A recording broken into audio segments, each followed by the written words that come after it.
नमस्कार साथियों, मैं राकेश कुमार आपके अपने YouTube channel DR brother classes में आप सभी का स्वागत करता हूं। साथियों, आज मैं आपके लिए लेकर आया हूं पर्यावरण अध्ययन का प्रैक्टिस सेट नंबर 16, जिसमें बहुत ही महत्वपूर्ण प्रश्नों का संकलन किया गया है, जो कि आपकी एग्जाम में जरूर अच्छा स्कोर करने में सहायक होंगे। तो साथियों, शुरुआत करते हैं आज के हमारे पहले प्रश्न की। आज का हमारा पहला प्रश्न है, भारत की सबसे प्राचीन पर्वत श्रृंखला है। Option A Himalaya, option B Vindhya श्रेणी, option C Aravalli, option D Mahendragiri. एक बार सभी साथी आंसर कमेंट करें जो भी वीडियो देख रहे हैं। साथियों, इसका जो राइट आंसर होगा वो होगा हमारा ऑप्शन नंबर सी। साथियों, जो भारत की सबसे प्राचीनतम जो श्रृंखला है वो है हमारी अरावली पर्वत श्रृंखला। साथियों, चलते साथियों अगले प्रश्न की ओर। अगला प्रश्न है हमारा, स्मोकलेस तंबाकू पर बैन लगाने वाला पहला राज्य है। असम, बिहार, राजस्थान, कर्नाटक। एक बार सभी साथी आंसर कमेंट करें जो भी साथी वीडियो देख रहे हैं। साथियों, इसका क्या आंसर हो सकता है? साथियों, स्मोकलेस जो तंबाकू थी उस पर बैन लगाने वाला जो पहला राज्य था वो था असम। हमारा राइट आंसर हो जाएगा ऑप्शन नंबर ए।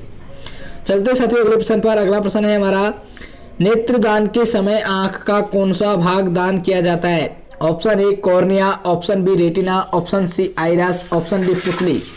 एक बार सभी साथी आंसर कमेंट करें जो भी वीडियो देख रहे हैं। साथियों, जो नेत्रदान किया जाता है उस समय हम आंख का कॉर्निया भाग दान करते हैं। कौन सा भाग दान करते हैं साथियों? कॉर्निया। हमारा राइट आंसर होगा ऑप्शन नंबर ए। चलते साथियों अगले प्रश्न की ओर। अगला प्रश्न है हमारा, निम्नलिखित जनजाति में से कौन सी अपने तंबू को रेबो नाम से बुलाती है?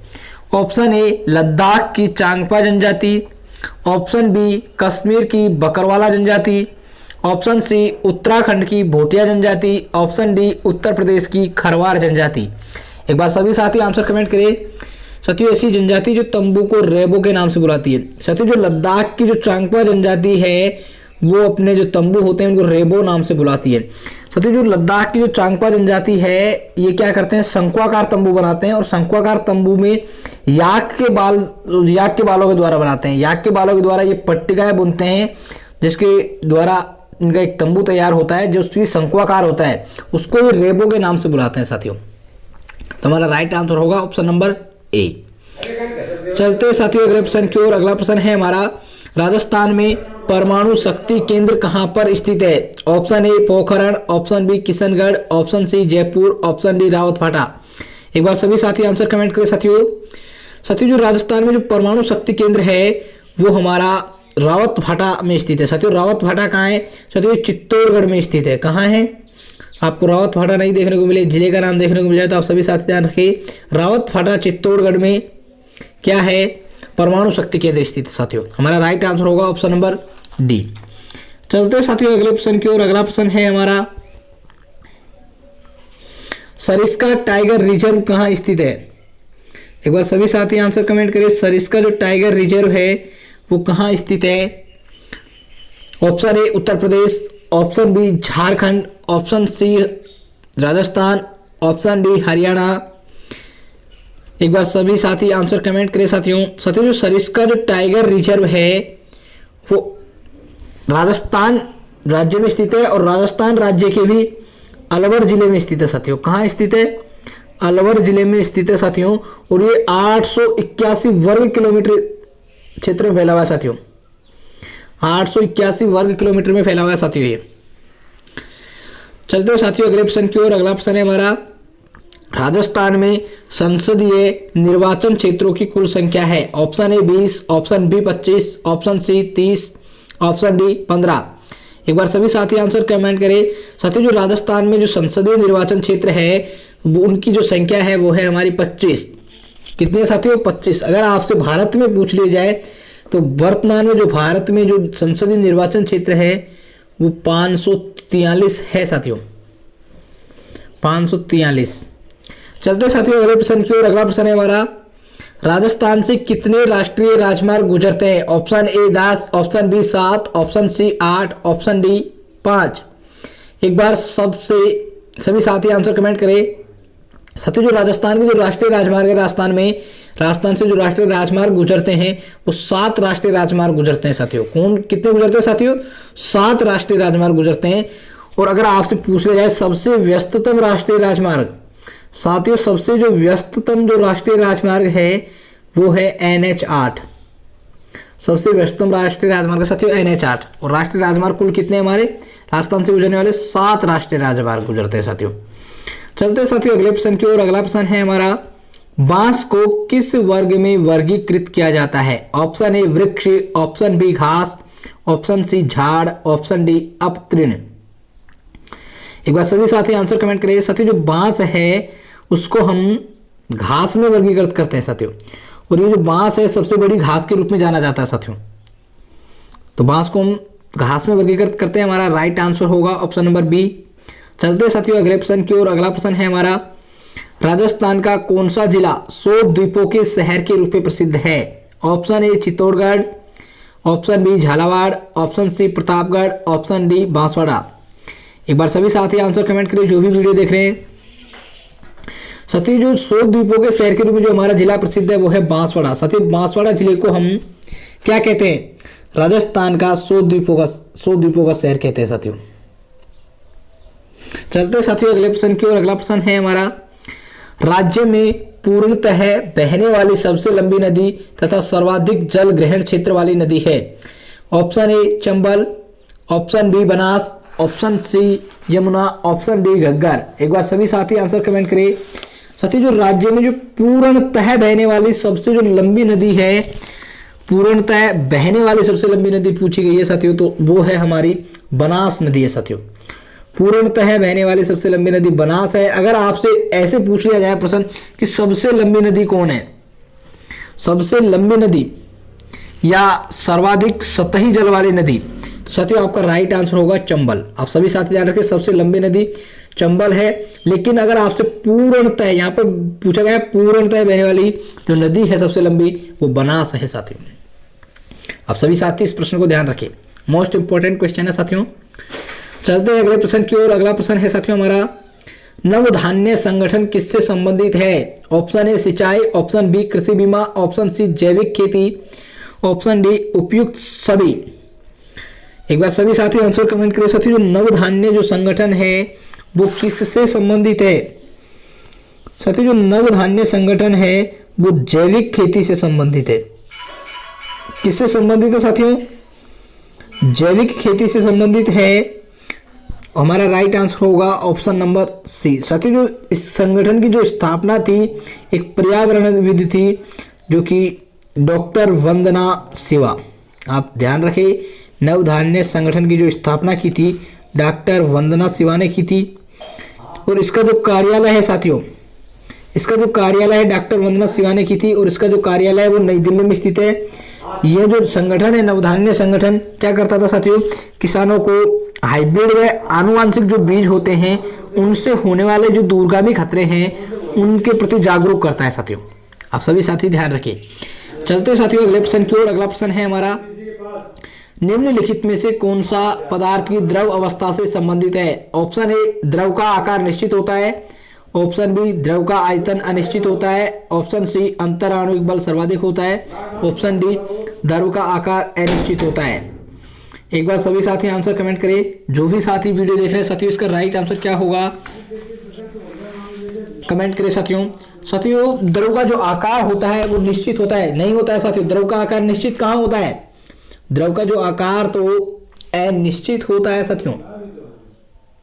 पता हम जिस भी बर्तन में उसको डालते हैं वो उसी का आकार ले लेता है साथियों। द्रव का आयतन अनिश्चित होता है साथियों। तो द्रव का आयतन होता है वो निश्चित होता है। तो हमारा दोनों ही कथन गलत हो गए साथियों। अंतर आणविक बल सर्वाधिक होता है साथियों। अंतर आणविक जो बल होता है सर्वाधिक वो ठोस में होता है, द्रव में नहीं साथियों। तो हमारा राइट आंसर होगा ऑप्शन नंबर डी, द्रव का आकार अनिश्चित होता है। बिल्कुल साथियों, द्रव को हम जिस भी बर्तन में डालते हैं वो उसी का आकार ले लेता है। तो हमारा राइट आंसर होगा ऑप्शन नंबर डी। चलते साथियों अगले प्रश्न की ओर। अगला प्रश्न है हमारा, फ्लोरोसिस रोग मुख्यतः कितने प्रकार का होता है? Option A 2, option B 3, option C 5, option D 6। एक बार सभी साथी आंसर कमेंट करें साथियों। जो फ्लोरोसिस जो रोग होता है वो कितने प्रकार का होता है? साथियों फ्लोरोसिस जो रोग होता है मुख्यतः 3 प्रकार का होता है। और साथियों जो फ्लोरोसिस जो रोग है फ्लोराइड के अत्यधिक सेवन से होता है। किससे होता है? फ्लोराइड के अत्यधिक सेवन से। फ्लोराइड के अत्यधिक सेवन से होता है साथियों। और ये जो रोग होता है वो 3 प्रकार का होता है। आप सभी साथी नाम लिख सकते हैं, दंतीय फ्लोरोसिस, कंकाली फ्लोरोसिस और गैर कंकाली फ्लोरोसिस। जब हम रोग के बारे में पढ़ेंगे सब तो साथियों इन तीनों के बारे में विस्तृत रूप से चर्चा करेंगे। चलते साथियों अगले प्रश्न की ओर। अगला प्रश्न है हमारा, पौधों को समूह में बांटने एवं उनका नामकरण करने वाले प्रथम वैज्ञानिक थे। हेवर लैंडेट, option B Mendel, option C फिरेंडेरेली, ऑप्शन डी कार्ल वन लिली। एक बार सभी साथी आंसर कमेंट करें।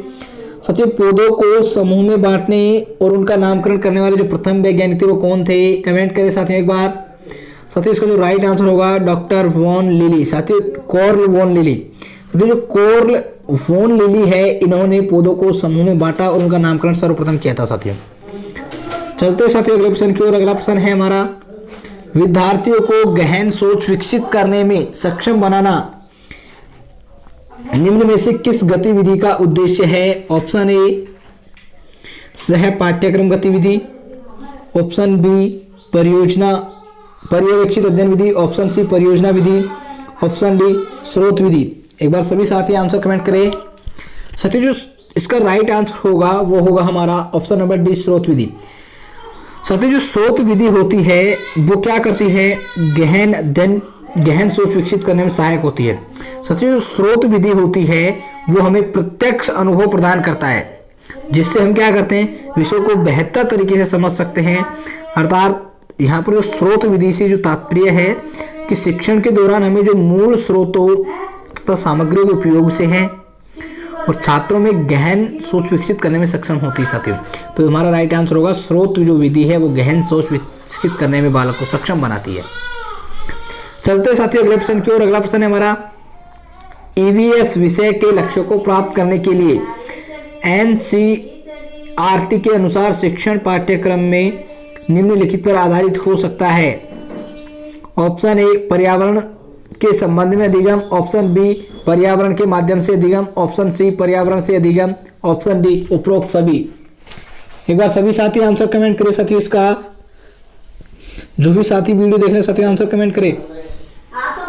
साथियों जो इसका राइट आंसर होगा वो होगा हमारा ऑप्शन नंबर डी साथियों, उपरोक्त सभी।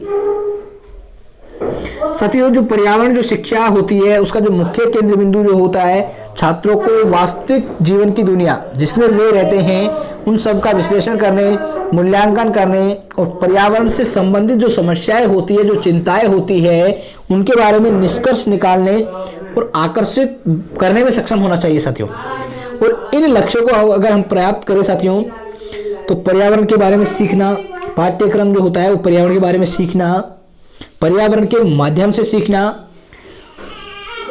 तो पर्यावरण से सीखने इन सभी पर आधारित हो सकता है साथियों। तो हमारा राइट आंसर होगा ऑप्शन नंबर डी। चलते साथियों अगले प्रश्न की ओर। अगला प्रश्न है हमारा, समाज के प्रति 3 साल के बच्चे की अभिवृत्ति आमतौर पर किस पर आधारित होती है। ऑप्शन ए स्कूल के पर्यावरण पर, ऑप्शन बी उसके माता पिता की अभिवृत्ति पर, ऑप्शन सी टेलीविजन के प्रभाव पर, ऑप्शन डी उक्त सभी। एक बार सभी साथी आंसर कमेंट करें। साथियों जो 3 साल का बालक होता है वो क्या स्कूल जा पाता है साथियों?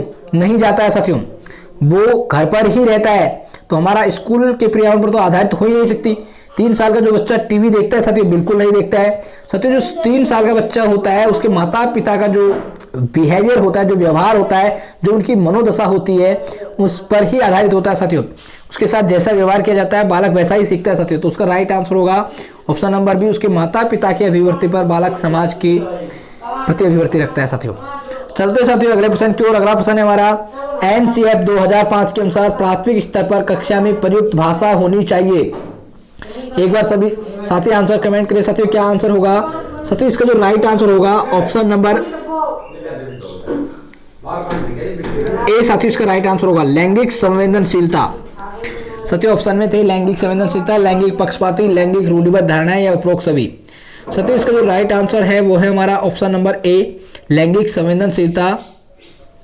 साथियों लैंगिक जो पक्षपाती, क्या आप लिंग में पक्षपात करोगे साथियों? भाषा प्रयोग करने में क्या आप लड़कों के साथ अलग से भाषा बोलोगे? लैंगिक या आपकी जो रूढ़िबद्ध धारणाएं, पहले से जो प्रचलित धारणाएं हैं उसका प्रयोग करोगे आप साथियों? तो साथियों हमारा राइट आंसर होगा लैंगिक संवेदनशीलता रखनी होगी इसको यहाँ पर। तो हमारा राइट आंसर है ऑप्शन नंबर ए। चलते साथियों अगले प्रश्न की ओर। अगला प्रश्न है हमारा, पोर्टफोलियो के संदर्भ में निम्नलिखित विशेषताओं में कौन सी सही है। यह पहला कथन है हमारा, यह रुचिकर क्षेत्रों और व्यक्तिगत सामाजिक गुणों का आकलन करने में मदद करता है।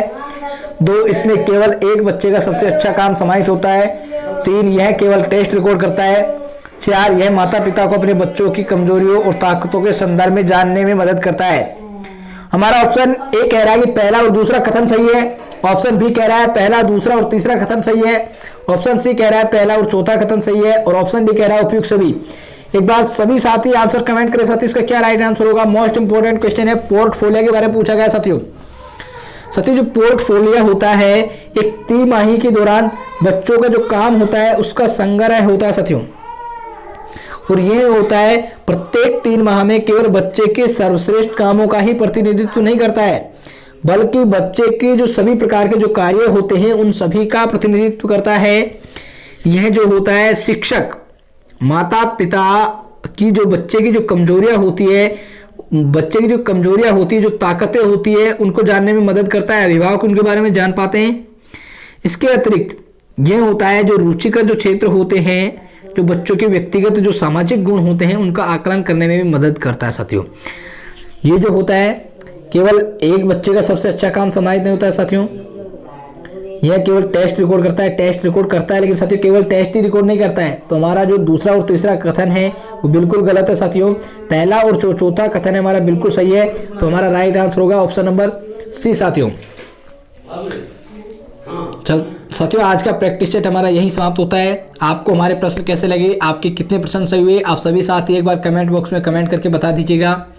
और साथियों जो भी नए साथी हैं पहली बार हमारे चैनल को देख रहे हैं, चैनल को सब्सक्राइब करें और बेल आइकन प्रेस कर लें, जिससे आगे आने वाली जो वीडियो है उनसे संबंधित सूचना आप सभी को जल्द ही प्राप्त हो सके। धन्यवाद साथियों।